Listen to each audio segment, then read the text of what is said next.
Good morning everyone. आज हम बात करेंगे एमएसएन का एक important topic, pleural effusion. Pleural effusion क्या होता है एक्चुअली कि जो लंग्स होता है हमारा, उस लंग्स की कवरिंग लेयर्स होती हैं जिनको बोलते हैं हम प्लूरा। प्लूरा बेसिकली दो प्रकार के होते हैं, विसरल प्लूरा और पैराइटल प्लूरा। तो लंग्स की जो कवरिंग लेयर है, इन दोनों कवरिंग लेयर के बीच में एक छोटा सा स्पेस पाया जाता है। ये छोटा सा जो स्पेस है, इस स्पेस को हम बोलते हैं प्लूरल कैविटी। इस प्लूरल कैविटी में एक फ्लूइड पाया जाता है, उसको बोलते हैं हम सीरस फ्लूइड। तो बेसिकली ऐसा समझें कि हमारे फेफड़े हैं और फेफड़े के ऊपर दो लेयर होती हैं और उन लेयरों को हम बोलते हैं प्लूरा।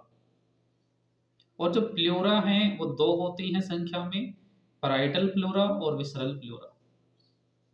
अभी जो पैराइटल प्लूरा और विसरल प्लूरा हैं, इन दोनों के बीच में एक स्पेस पाया जाता है। उस स्पेस को हम बोलते हैं प्लूरल कैविटी, और उस प्लूरल कैविटी में पाई जाती हैं सीरस फ्लूइड।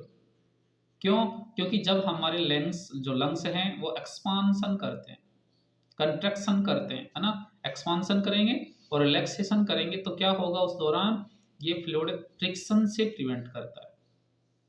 तो जो प्लूरल कैविटी है, इस प्लूरल कैविटी में एक फ्लूइड जो पाया गया उसको हमने सीरस फ्लूइड बोला। और ये सीरस फ्लूइड कहाँ से आता है? ये इंट्राफिल्ट्रेशन प्रोसेस से आता है ना। कौन सी प्रोसेस से? इंट्राफिल्ट्रेशन जो प्रोसेस है उसके थ्रू सीरस फ्लूइड का फॉर्मेशन होता है। अब ये फ्लूइड प्रिवेंट करता है लंग्स एक्सपांसन के दौरान फ्रिक्शन करने के। तो हमने क्या बोला कि जो प्लूरल फ्लूइड है वो नॉर्मली तो पाया जाता है, लेकिन क्या हो कि अबनॉर्मल कलेक्शन हो जाए।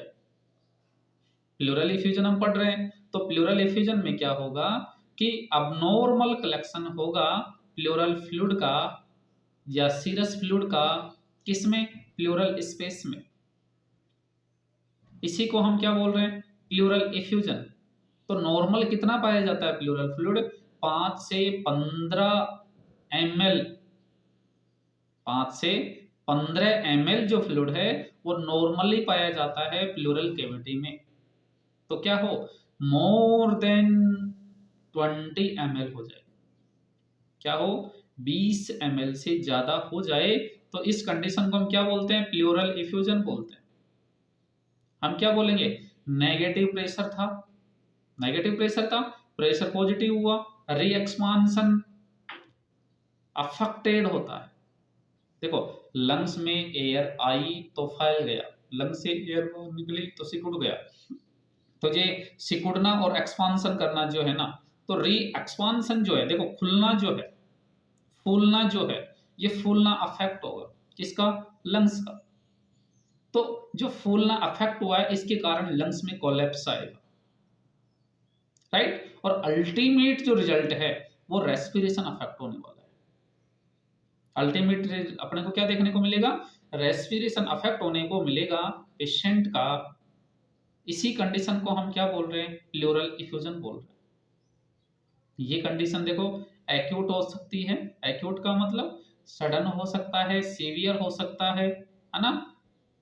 क्रोनिक हो सकती है, क्रोनिक भी हो सकती है, मतलब लॉन्ग ड्यूरेशन से सडन प्रोग्रेसिव मैनर में ऐसा हो सकता है। लाइफ थ्रेटनिंग कंडीशन हो सकती है प्लूरल इफ्यूजन की।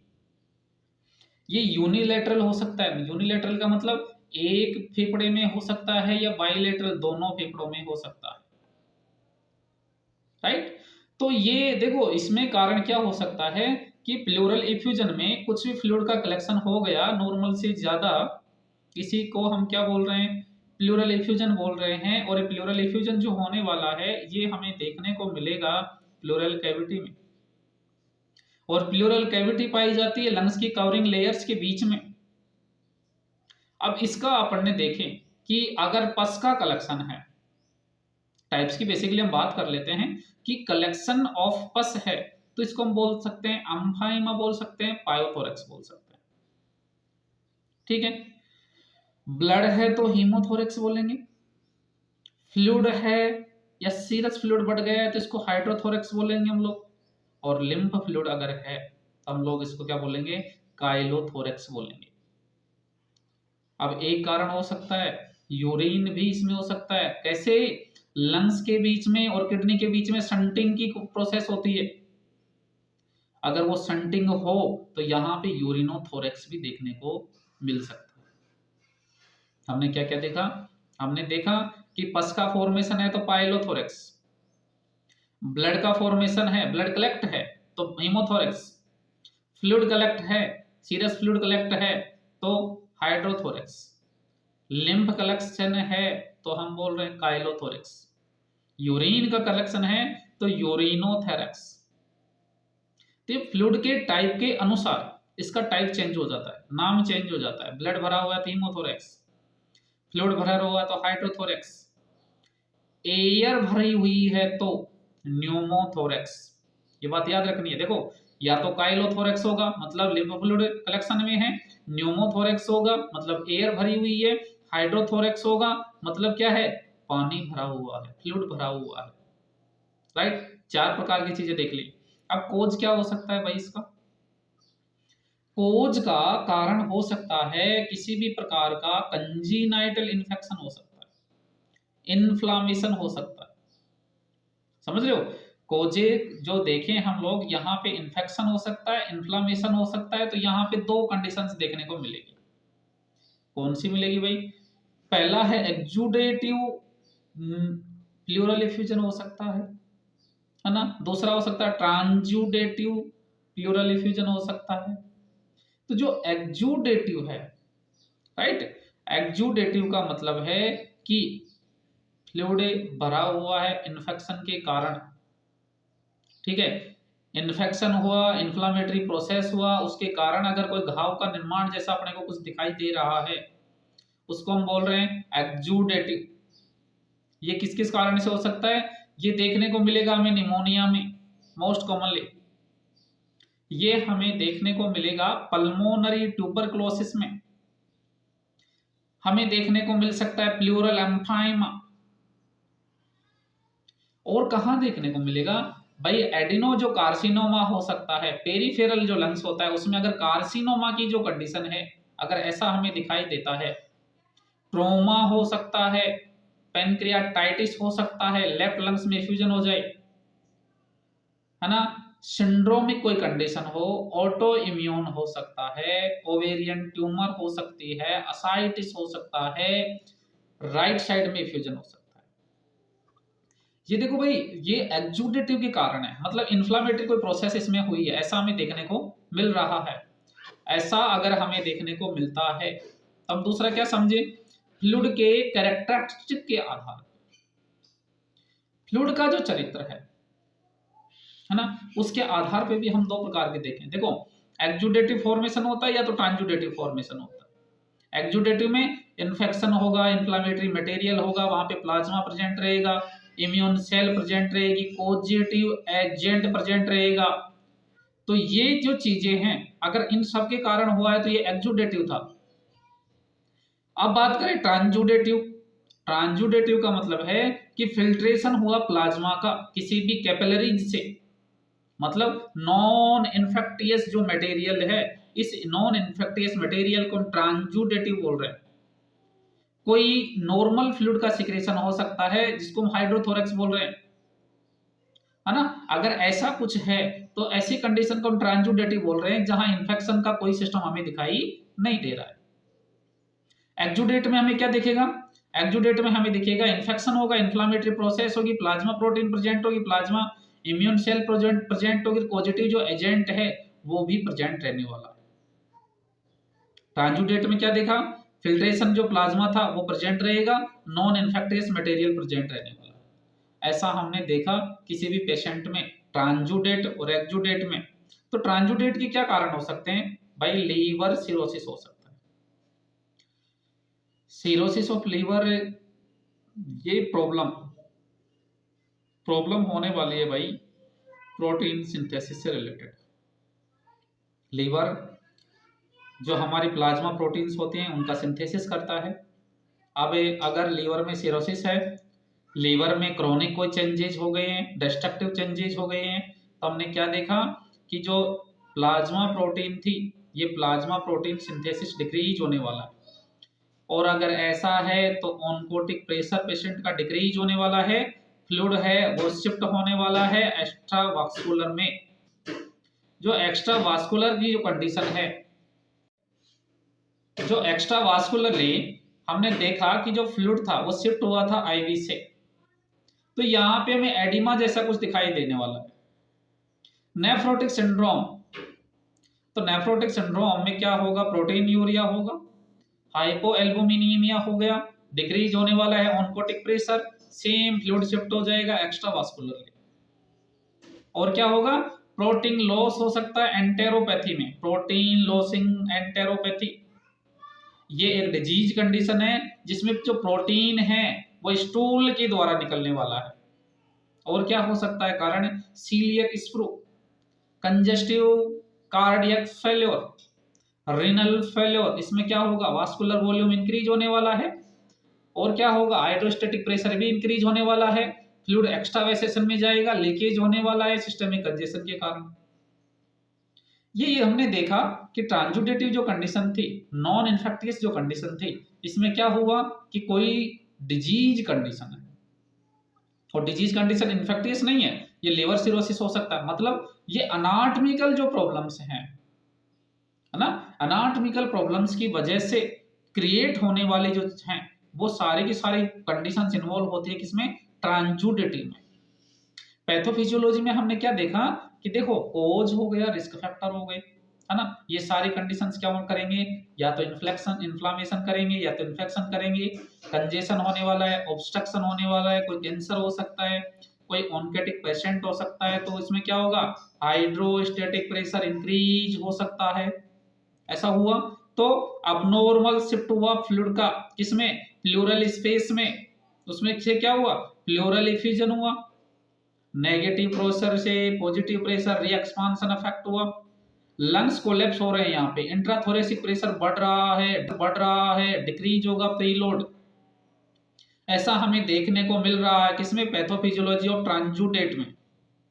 और क्या देखें, और हमें देखने को मिलेगा क्लिनिकल जो सिनेरियो है, इस क्लिनिकल सिनेरियो में हमें क्या देखने को मिलेगा कि डिपेंड करेगा टाइप पे, कोज पे, कौन सा लंग्स अफेक्ट है, कितनी मात्रा में अफेक्ट, राइट, एक्यूट है या क्रोनिक है, यूनिलैटरल है या बाइलैटरल है ना, या लाइफ थ्रेटनिंग है या लेस लाइफ थ्रेटनिंग है, ऐसी कंडीशन हमें देखने को मिल रही है। या देखेंगे हम रेस्पिरेशन अफेक्ट है या नहीं अफेक्ट है, चेस्ट में पेन है, चेस्ट में कंजेशन है, हैवीनेस है, ये हमें देखने को मिलेगा। कफ नॉन प्रोडक्टिव होगा क्योंकि ब्रोंकियल इरिटेशन हो रहा है यहाँ पे, टेकी पनिया होगा, ये कंपनसेटरी होने वाला है, शॉर्टनेस ऑफ ब्रीथ होगी, डिस्निया होगा, एफर्टफुल रेस्पिरेशन होने वाला है किसी पेशेंट में, टेकीकार्डिया हमें देखने को मिल सकता है। तो इंस्पेक्शन में हम क्या देखेंगे, हम देखेंगे एसिमेट्रिकल, क्या देखेंगे हम, एसिमेट्रिकल होगा, यूनिलैटरल होगा, चेस्ट का एक्सपांशन, मतलब कि बराबर चेस्ट एक्सपांशन। देखो ऐसा होने वाला है, ऐसा एक ऊपर है एक नीचे, ऐसा ऊपर नीचे, ऐसा ऊपर नीचे देखने को मिलेगा, मतलब एसिमेट्रिकल जो है, यूनिलैटरल जो है वो चेस्ट का एक्सपांशन हमें देखने को मिल सकता है। बाइलेटरल जो चेस्ट है वो जो मूवमेंट है वो एब्सेंट हमें मिलेंगे। तो इंस्पेक्शन में हमें देखने को क्या मिला कि एसिमेट्रिक और यूनिलैटरल जो चेस्ट का एक्सपांशन देखने को मिलेगा, हमें बाइलेटरल जो चेस्ट है उसका मूवमेंट एब्सेंट मिलेगा। ये हमने इंस्पेक्शन में देखा। ऑस्कल्टेशन में हमें क्या देखेंगे, हमें डिमिनिश ब्रीथ साउंड सुनाई देगी। अगर ऑब्स्ट्रक्शन है तो लंग्स कोलैप्स दिखाई देगा, राइट। पाल्पेशन में टैक्टाइल फ्रीमेटस देखने को मिलेगी जो बढ़ी हुई है।